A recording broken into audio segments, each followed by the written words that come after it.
Hey everyone, Kenji here. I'm making some lunch for myself and my daughter. My wife went to the farmer's market this weekend and got all this beautiful spring produce. At some point today, I'm probably going to go through the fridge because we have like pounds and pounds of these favas and peas. I'll go through the fridge and I will prep all of them so that they don't take as much space. But for now, I'm just going to do enough for lunch. Some water going. We're just going to blanch the peas and fava beans. Good amount of salt in that water. So prepping fava beans. Oh, what am I doing here? Oh, I cut my fingers, so it's a little hard for me, but basically pop them open sideways like that. Pop the beans out. Fava beans are kind of fiddly because they've got two separate sets of shells that you have to do. So there's this outer one, the outer pod, and you get the little beans out. And then after that, we're going to blanch them in the shell. In their individual skins, and then take the skins off. What do we got today? So we're gonna, you know what we're gonna do? We're gonna make, we're gonna do like a sort of country style French supper. So it'll be a spring vegetable salad. We're gonna serve all this cold with a little vinaigrette and some bib lettuce. I got asparagus, I got English peas, I got fava beans, I got snap peas, and then we're gonna make an omelet with some morels on the side. Let me get a little, an omelet stuffed with morels. Alright, those are our fava beans. Maybe I don't need all these English peas, but we'll do some of them. So, I don't know if you're watching this, but the way I do them is I get a little bowl for these. So I first break off the top like I was doing a snap pea, as if I was doing a snap pea, then I pull off the side, the string on one side like that, and then it's really easy to split open, and you kind of just run your thumb down. Back when I used to work at restaurants, I remember I used to work at a place called Clio in Boston, which doesn't exist anymore. Now it's Uni. Same chef, Ken Oranger. He's also the chef at Toro where I used to work. But at Clio, every spring we would do an English pea soup, and it was the prep cook Felipe. His job was to shell all the peas for it, and not only did we shell. Little mature ones. Not only did we shell all the peas out of this actual, out of this first pod, we would then blanch them, and then each individual pea, you see there's a second skin on them. You take out each individual pea from that skin. I never, ever, ever, ever do that at home. It is just a major, major pain in the butt. The skins can be a little bit, I guess, I don't know, toothsome, not quite as tender, not quite as perfect. Although in the end, like it felt almost like hazing, it's like in the end we're pureeing it all into a soup anyway, so why does it matter? But it was an excellent soup. People paid a lot of money for it, so you got to go that extra mile. I'm not paying anything for my cooking at home, so and my daughter doesn't pay to eat here, so I don't bother doing that with the peas. You can do it either way. But Felipe was kind of a madman at it, real fast. Because I guess he'd been doing it for years, every spring for years and years. I don't know what happened to him. The last time I saw him was after Ken Oranger's wedding, which was on Long Island. We drove down from Boston, set up the whole wedding, and then the wedding was on a Saturday. Drove down Saturday morning, left the restaurant at like 6 a.m., got to the wedding venue on the beach, set up the whole wedding venue, cooked. I got to hang out with some his celebrity chef friends, like, I don't know, Ming Tsai, Jasper White, those guys. And then cleaned up afterwards and then drove back through the night so that we could open for Sunday. Such is the life of a line cook. But that was the last time I saw Felipe. He was in the back of my car asleep as I was driving back. Peeling the asparagus. You don't have to peel asparagus. I find, it's a little woody sometimes. I was just watching a video yesterday of Jacques Pepin peeling asparagus, and I think he would not be proud of my technique. So he uses the other type of vegetable peel with a straight gun, but he goes all the way down in like one stroke, nice and neat.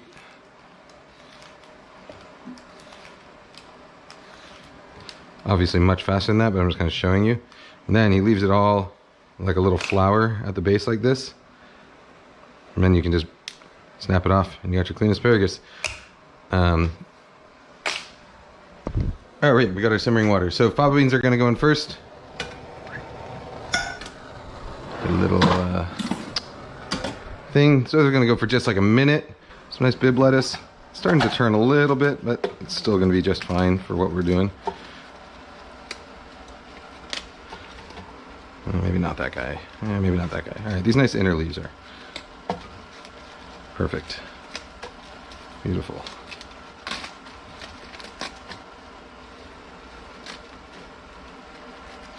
Some hand-leafed lettuce.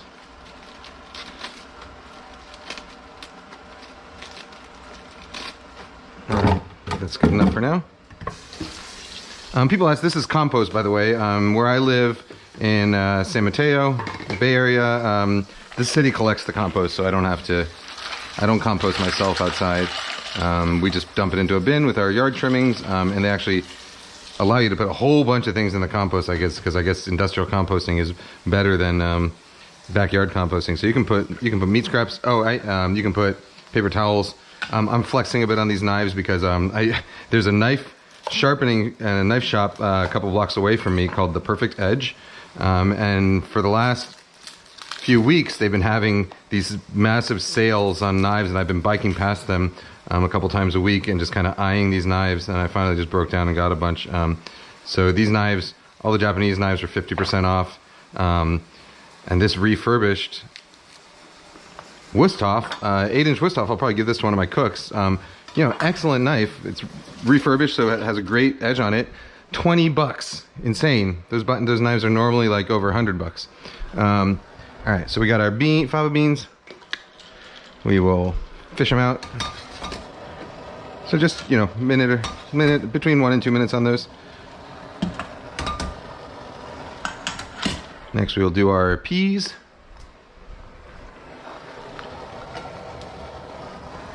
Peas are another, you know, spring vegetables. I think I mentioned this on another video, but you know, they are at their best when they are totally fresh. They have a lot of sugars that start to convert to starches as they sit, and peas especially, as they start to mature or as they sit too long after being plucked, they will start to lose their sweetness. So if you go to the farmer's market and get a whole bunch of peas, eat them straight away, or at the very least, blanch them straight away. That is, you know, shell them, cook them in boiling water for a minute or two. That way you break down the enzymes that cause those sugars to convert into starches, and so the peas will stay nice and sweet. And once they're blanched, you can keep them in the fridge for, you know, 5-6 days. 5-6 days will be fine. Reheat them by sauteing them with maybe some butter and some stock. These snap peas, I think we're going to do these raw, so I'll just...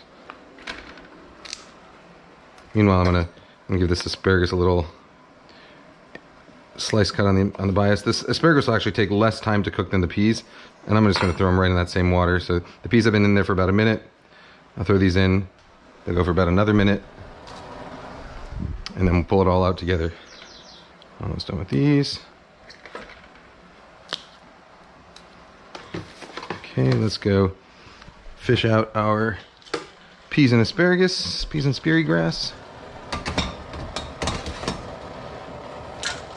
You don't have to use an ice bath. You know, you can kind of lay them out in a single layer on a baking sheet or something. So as long as they're not like piled up into a big pile, they're not going to really continue cooking much. They'll cool down fast enough. You don't have to worry about that sort of overcooking thing. But if you're doing a lot of them, or you're going to want to serve them cold, like I'm doing here, then you can immediately ice them down. Room temperature asparagus with mayonnaise, freshly made mayonnaise, is really delicious, and maybe I'll make some later and make a video and show you how to do it. You know, mayonnaise with like some fresh herbs, tarragon. All right. So in that case, I wouldn't ice my asparagus. I would just blanch it, spread it out on a tray. I'm just going to slit these on a sharp bias for my salad, or I guess for me and Alicia's salad. Oh man, this is a nice knife. This is a Shin dual core, so it's made with 2 different types of steel, and then it's kind of layered so that as you cut it, it kind of gets these as you sharpen it, it gets these kind of micro serrations.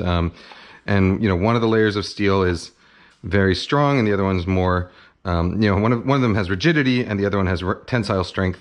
So they kind of reinforce each other. So that gives the blade a little bit of flexibility, but also makes it nice and hard. So you don't have to sharpen as much. I mean, you are going to have to sharpen a knife like that more frequently than a knife that's made purely out of like a very hard steel.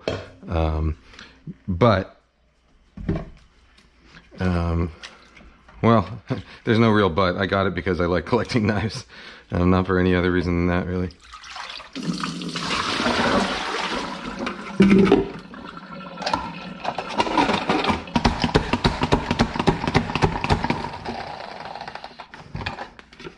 All right, let's get our fava beans. So now that these guys are here, you gotta pop these shells off. You kind of just give them a little squeeze.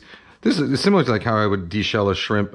If I was at a fancy restaurant, back in Clio or one of those other fancy places I've worked, what I would do is I would then remove this little guy here, this little germ, or endosperm. I don't know what it's called. The little, some botanist can tell you, or like a sixth grade student could probably tell you. I can't, but you get rid of that little white bit just because, I don't know, just because people paying $50 a plate for something cannot have white bits on their fava beans. I don't mind white bits on my fava beans. Let's see how these beans are actually. Really good. Spring, man, spring is like the best time of the year for eating, I think. Or maybe summer, I don't know, winter's good too. Every season's the best because you're getting stuff that you couldn't get the previous season. And by the time fava beans and peas roll around, you haven't had them in like 9 months or 10 months. So they're really good. I almost missed spring. It was like it took me a while to realize that spring had already sprung.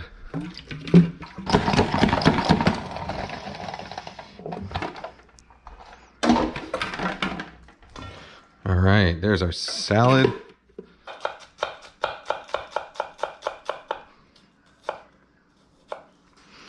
Shallot.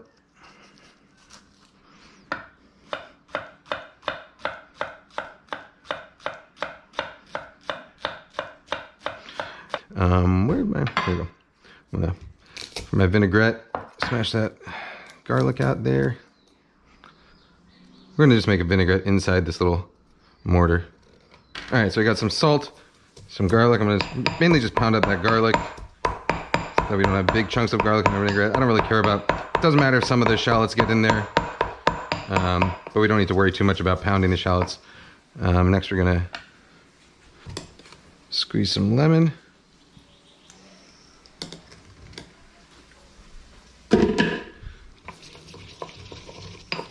A little swirl. Let's grab some mustard. What do we got? Do I have any Dijon? No, I think I got, this is the closest I probably got. Oh, there's Dijon. How's you doing? And I'll get my nice olive oil. Where's my nice olive oil at? Here we go. Arbequina. California Olive Ranch. They very, very generously donated 10 gallons of oil to my restaurant right now for our, so what we're doing at the restaurant is we're producing free meals for hospitals and community centers around the area. Basically, anyone who needs food, we're trying to get meals to them. And so a number of people have stepped up and sort of helped us in this effort. One of them is California Olive Ranch. They make wonderful olive oil. The other is Chef's Warehouse, who is one of our meat vendors.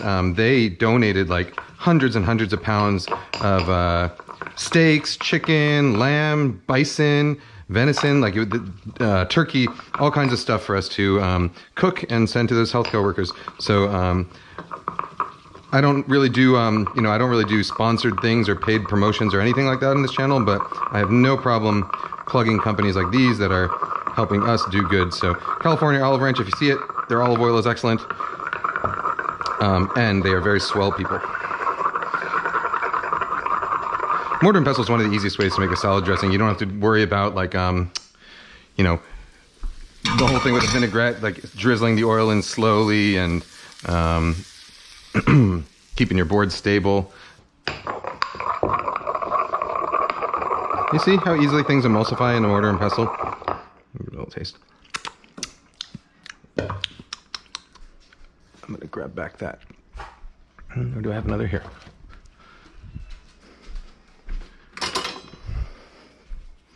A little lemon zest.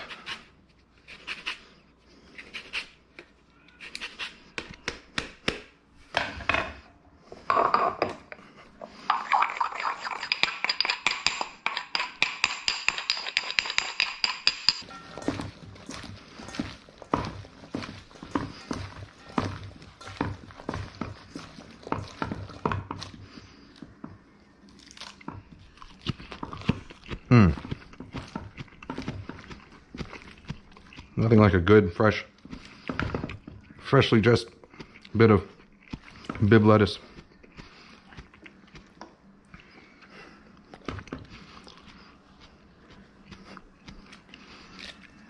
Nice little pile of it over here.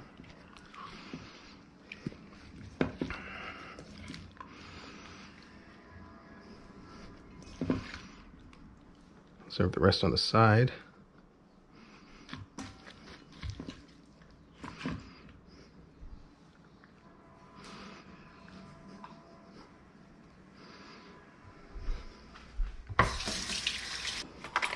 And here we go.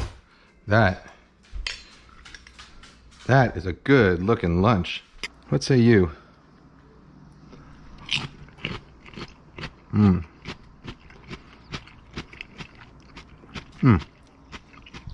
Raw snap peas. Sit. Boop. Sorry. Oh, Hamon came for some today too. No, Shabu, not for you. Here you go, Hamon. There you are. Shabu, no. No, Shabu. Back up. All right.